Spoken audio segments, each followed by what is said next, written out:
you sometimes get overwhelmed with life and decisions you need to make? I know I do.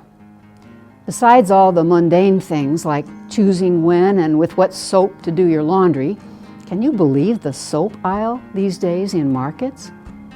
There are larger and major things to decide, like the questions in today's readings.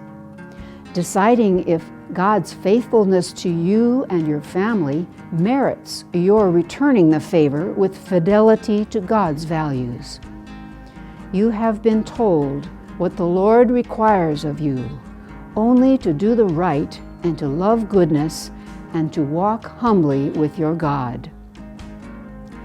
The decision to praise and love God is really not complicated by rituals and rules. Those will follow with meaning and sincerity on our part if we first aim at justice and goodness toward all of God's creation, people and nature alike.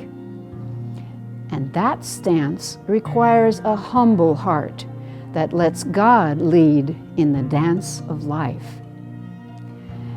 In the Gospel from Matthew, Jesus gets a little more down to earth and simply reacts to the people's request for a sign, one of his miracles or any sign that proves he is a valid prophet, perhaps even the Messiah.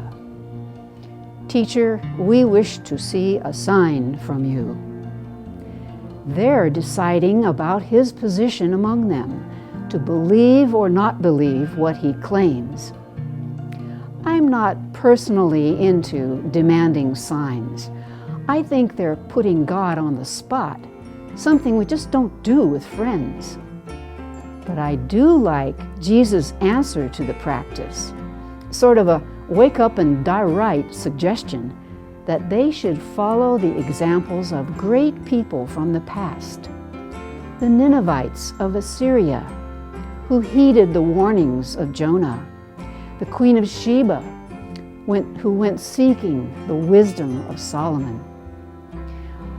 All these who recognized God's handiwork and wisdom in their situations and paid the proper attention. Signs are good, but let's not demand them. Rather, let's read their meaning in retrospect, after situations have occurred. Loving and faithful God, be with us today in all the little and big decisions I need to make, always aiming to give you glory.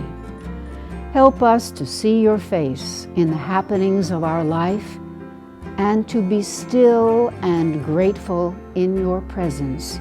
Amen.